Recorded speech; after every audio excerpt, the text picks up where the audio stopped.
네, 오늘 함께 은혜 받으실 하나님의 말씀은 시편 14편 1절로 7절까지의 말씀입니다. 구약 810쪽에 있는 시편 14편 1절에서 7절까지의 말씀을 제가 봉독해 올려드리겠습니다. 어리석은 자는 그의 마음에 이르기를 하나님이 없다 하는도다. 그들은 부패하고 그 행실이 가증하니 선을 행하는 자가 없도다. 여호와께서 하늘에서 인생을 굽어 살피사 지각이 있어 하나님을 찾는 자가 있는가 보려 하신즉 다 치우쳐 함께 더러운 자가 되고 선을 행하는 자가 없으니 하나도 없도다. 죄악을 행하는 자는 다 무지하냐. 그들이 떡 먹듯이 내 백성을 먹으면서 여호와를 부르지 아니하는도다. 그러나 거기서 그들은 두려워하고 두려워하였으니 하나님이 의인의 세대에 계심이로다. 너희가 가난한 자의 계획을 부끄럽게 하나 오직 여호와는 그의 피난처가 되시도다. 이스라엘의 구원이 시온에서 나오기를 원하도다. 여호와께서 그의 백성을 포로된 곳에서 돌이키실 때에 야곱이 즐거워하고 이스라엘이 기뻐하리로다. 아멘. 하나님 아버지 감사드립니다. 오늘도 귀한 주일로 귀한 교회로 귀한 예배로 인도하여 주시는 을 진정으로 감사드립니다. 지난 한 주일간 저희들이 지었던 모든 죄악을 예수 그리스도의 십자가 아래 다 내려놓고 오직 저희들의 온 마음과 정성을 다하여 하나님께만 드려지는 예배를 통하여 하나님께서만 영광 받으시는 은혜의 시간으로 이 시간을 인도하여 주시옵소서. 특별히 예배 중에 귀한 말씀을 듣겠습니다. 말씀을 들을 때마다 생각나게 하여 주시고 깨닫게 하여 주시고 그 말씀을 우리의 삶 가운데에서 오롯이 적용하며 살아가는 귀한 은혜를 아울러 허락하여 주옵시기만을 간절히 바라옵고 모든 것을 감사드리오며 예수 그리스도의 이름으로 기도드리옵나이다. 아멘. 네, 오늘은 참되고 진정한 위로라는 제목을 가지고 오늘 본문 말씀을 중심으로 하나님의 말씀을 증거하겠습니다. 본론에 들어가기에 앞서서 먼저 시편의 세계는 어떠한 세계였는가를 살펴보겠습니다. 시편은 특별히 어떤 어려운 교리를 담고 있거나 심오한 철학적인 어떤 말씀을 하고 계시거나 아름다운 미사여구가 등장하고 있는 그런 문학 작품적인 그런 세계가 아니었다라고 하는 것이고요. 그래서 철저하게 현실의 세계를 바탕으로 하고 있었다는 것이죠. 그리고 그 현실의 세계라고 하는 것은 거짓과 불의가 판을 치는 세상을 의미하는 것이었다는 것이죠. 시편 저자들의 출발은 여기에서부터 시작이 되었습니다. 그래서 그들은 많은 괴로움과 고통의 시간을 보냈다는 것이 시편 곳곳에서 선명하게 나타나고 있는데요. 시간 관계상 두 곳만 제가 예를 들어서 한번 읽어드리겠습니다. 시편 12편 1절, 2절, 8절 말씀을 먼저 읽어드리겠습니다. 여호와여 도우소서. 경건한 자가 끊어지며 충실한 자들이 인생 중에 없어지나이다. 그들이 이웃에게 각기 거짓을 말하며 아첨하는 입술과 두 마음으로 말하는도다. 비열함이 인생 중에 높임을 받는 때에 악인들이 곳곳에서 날뛰는도다. 네, 이 말씀이 가지고 있는 의미는 크게 두 가지입니다. 이 시편의 저자는 다윗인데요. 다윗의 시대에는 두 가지 모습이 있었다는 것이죠. 첫 번째는 하나님 앞에서 경건한 자들, 충실된 그러한 충실한 자들은 끊어졌다는 것이죠. 그리고 두 번째로 악인들이 횡행했다. 즉 악인들이 거짓을 그의 이웃에게 말하고 아첨하는 말 두 마음으로 그들을 대함으로써 이것을 비열함이라고 표현했는데 그 비열함이 높임을 받는 그러한 시대가 되어버리고 말았다라는 것이죠. 그러니까 악인들이 좀 형통하고 어떤 성공적인 삶을 살아가는 것에 대해서 괴로움을 가졌던 그 저자의 그 모습을 우리가 잘 알 수 있게 한다는 것이고요. 또 시편 10편 1절, 2절, 18절 말씀을 제가 읽어드리겠습니다. 여호와여 어찌하여 멀리 서심이 어찌하여 환난 때에 숨으시나이까. 악한 자가 교만하여 가련한 자를 심히 압박하오니 그들이 자기가 베푼 꾀에 빠지게 하소서.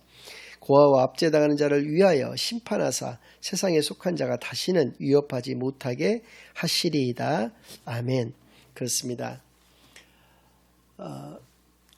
2절과 18절 말씀은 어떤 하나님께 올려드리는 기원이 되겠고요. 1절 말씀을 통해서 알 수 있는 것은 하나님께서 이러한 악인들이 횡행하는 이 시대에 하나님께서 외면하시는 것 같고 하나님께서 그것을 짐짓 피하시는 듯한 숨으시나이까라고 하는 이런 표현들에서 알 수 있는 것처럼 피하시는 듯한 그러한 또 침묵하시는 그러한 모습에 대한 많은 고통의 시간들을 보내고 있다라고 하는 것을 이 말씀들, 이 표현들을 통해서 우리가 분명히 알 수 있다라고 하는 것이죠.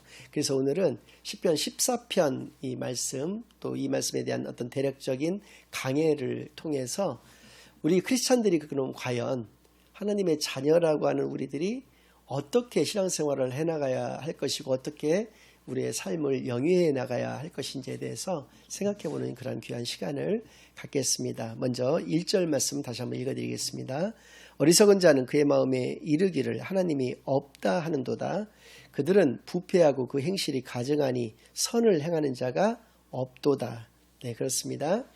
어리석은 자의 정의가 잘 나오고 있는데요. 그의 마음 가운데 하나님이 없다라고 이야기를 하는 자가 어리석다라고 하는 것이죠. 그리고 이것은 2절에 보면 2절 말씀 읽어드리겠습니다. 여호와께서 하늘에서 인생을 굽어 살피사 지각이 있어 하나님을 찾는 자가 있는가 보려 하신즉, 지각이 없는 자가 바로 하나님을 찾지 않고 하나님이 없다라고 얘기를 한다는 것이죠. 다른 말로 얘기한다면 분별력이 없는 자가 바로 어리석은 자라는 것이고요. 그의 세 가지 특징이 있다는 것입니다. 첫 번째는 부패한 자라는 것이죠. 두 번째는 가증한 자라는 것입니다. 또 세 번째는 선을 행하지를 않는다라고 하는 것이 이 세 가지 특징인 것으로 말씀을 하고 계시는데요. 그렇습니다. 우리가 이런 말씀들을 통해서 알 수 있게 하는 것은 시편 당시에 과연 하나님을 없다라고 마음속으로라도 없다고 생각하는 사람이 과연 있었겠는가? 상식적으로는 없어야지만 맞는 것이죠. 왜냐하면 그들은 하나님의 자녀라고 하는 선민사상을 가지고 있었던 사람들이었다는 것이죠. 그럼에도 불구하고 그들의 마음속에 하나님이 없다라고 얘기를 한다는 것은 그들은 바로 실천적 무신론자들이었다라고 하는 것을 알 수 있게 한다는 것이죠. 실천적 무신론자란 말과 행동으로서 하나님의 자녀인 것이 아니라 입으로만 실천을 하고 입으로만 하나님의 자녀인 것이고 마음으로는 이미 하나님을 떠난 자들이었다라고 하는 것을 의미하는 것이죠. 그래서입니다. 우리가 하나님의 자녀라고 우리 스스로를 이야기하는 것도 중요하지만 더 중요한 것은 하나님께 우리가 인정을 받는 것이죠. 너는 하나님의 자녀야, 나의 자녀야 라고 인정을 받는 것이 훨씬 더 중요한 것임을 분명히 알 수 있는 것이죠. 무늬만 하나님의 자녀인 것은 아무 소용이 없다라고 하는 것을 알 수 있게 하시는 것입니다. 또 2절 말씀도 다시 한번 읽어드리겠습니다. 여호와께서 하늘에서 인생을 굽어 살피사 지각이 있어 하나님을 찾는 자가 있는가 보려 하신즉, 3절 다 치우쳐 함께 더러운 자가 되고 선을 행하는 자가 없으니 하나도 없도다.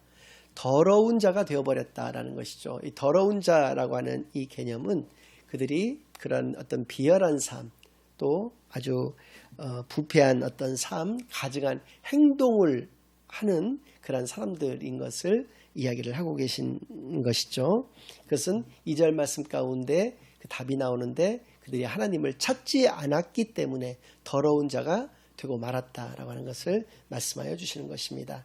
4절 말씀 또 5절까지 읽겠습니다. 죄악을 행하는 자는 다 무지하냐. 그들이 떡 먹듯이 내 백성을 먹으면서 여호와를 부르지 아니하는도다. 그러나 거기서 그들은 두려워하고 있으니 하나님이 의인이 세대에 계심이로다. 네, 악인들이 의인들을 떡 먹듯이 먹었다라고 하는 것이죠. 그러니까 그들을 항상 그 등을 치고 자기의 이익을 위해서 그들을 이용해 먹기를 주저하지 않았다. 그리고 끝내 하나님을 찾지 않았다라고 하는 것을 말씀하여 주고 계십니다. 그러나 그들이 두려워할 것이 생겼는데 그것은 바로 하나님이 의인이 세대에 계신다라고 하는 것이죠. 그 사실이 그들을 두려움 가운데 떨게 했다는 것이죠. 여기서 세대라고 번역되어져 있는 이 의미는 중의적인 의미를 가지고 있습니다. 첫 번째는 시대를 의미하는 것이죠.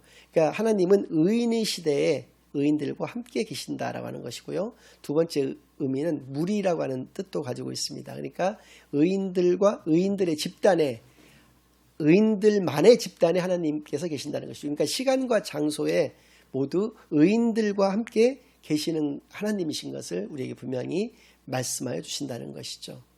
그리고 이것을 우리가 더 선명하게 알 수 있는 것이 6절에 나와 있는 피난처라고 하는 표현인데요. 제가 읽어드리겠습니다. 너희가 가난한 자의 계획을 부끄럽게 하나 악인들은 항상 가난한 사람들의 계획을 부끄럽게 만든다는 것이죠. 그들을 무시하기 때문에 그렇다는 것입니다. 그러나 오직 여호와는 그의 피난처가 되시도다. 하나님께서는 그 핍박받고 연약한 사람들의 피난처, 그 의인들의 피난처가 되시는 하나님이시다라는 것을 말씀하여 주시는 것이죠. 그래서입니다. 7절 구원의 위로를 우리에게 주고 계십니다. 이스라엘의 구원이 시온에서 나오기를 원하도다. 여호와께서 그의 백성을 포로된 곳에서 돌이키실 때 야곱이 즐거워하고 이스라엘이 기뻐하리로다. 이스라엘의 구원에서 시온에서 나오기를 원하신다라고 하는 이 표현은 시온은 바로 예루살렘을 의미하는 것이고 예루살렘의 성전을 의미하는 것입니다. 성전은 하나님이 임재하시는 곳, 그 하나님이 임재하시는 곳에서 이스라엘의 구원이 나오기에 하나님께서 하신다라고 하는 것, 이것이 구원의 위로가 된다는 것입니다.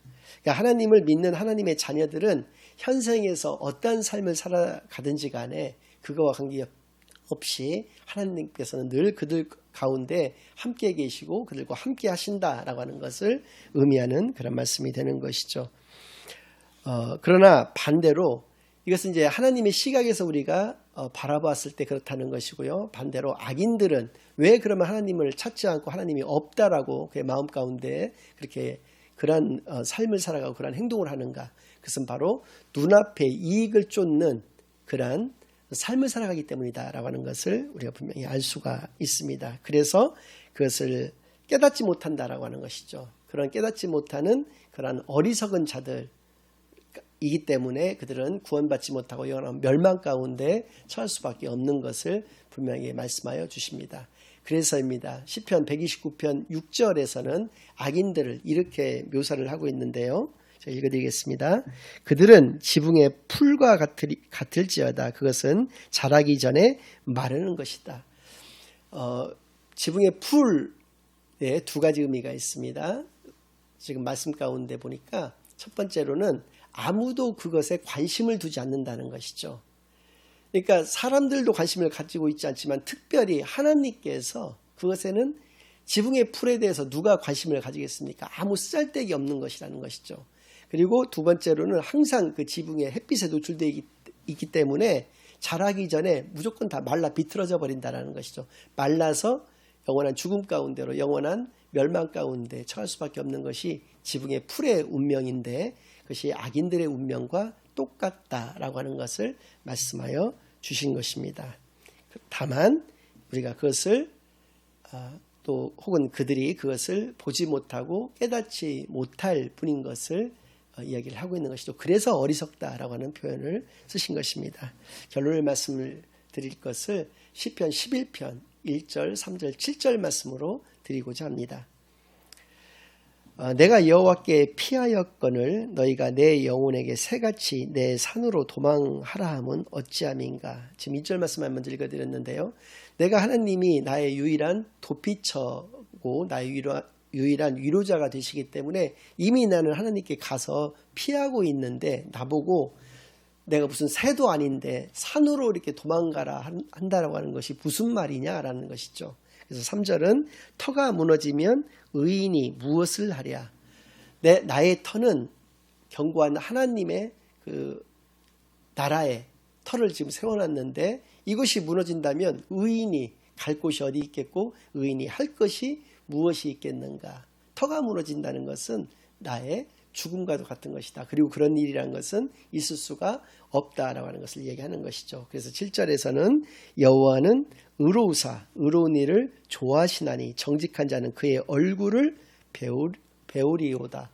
그러니까 항상 의인들은 하나님과 함께 이렇게 동행하는 삶과 또 하나님과 함께 그의 삶을 살아감으로 말미암아서 하나님의 영원한 동반자가 되는 것이고요. 하나님과 영원한 동행자가 되어진다라고 하는 것을 말씀해 주고 계시는 것이죠. 정직한 자는 의인을 의미하는 것이고 늘 하나님의 얼굴을 배울 수 있다라고 하는 것을 말씀하여 주시는 것이죠. 이 말씀들에서 우리가 알 수 있는 것은 우리의 삶은 하나님의 말씀만을 붙잡고 하나님만을 의지하며 또 하나님과 늘 함께 동행하는 삶이 되어야 한다는 것을 깨닫게 하여 주신다는 것이죠. 그리고 정말 중요한 것은 참되고 진정한 위로가 되는 것은 하나님은 언제나 의인과 함께 하신다는 그 사실인 것을 우리의 가슴에 늘 새기는 그런 귀한 삶이 되시기만을 예수 그리스도의 이름으로 간절히 축원합니다. 아멘. 이제는 우리 주 예수 그리스도의 은혜와 아버지 하나님의 극진하신 사랑과 성령 하나님의 내주인도 역사 교통하심이 하나님과 동행하는 임마누엘의 귀한 삶을 살아가기로 다짐하고 결심하고 돌아가는 모든 살아가는 주의 자녀들과 그 가정 위에 그들의 생업 위에 이제로부터 영원까지 항상 함께 있을지어다. 아멘.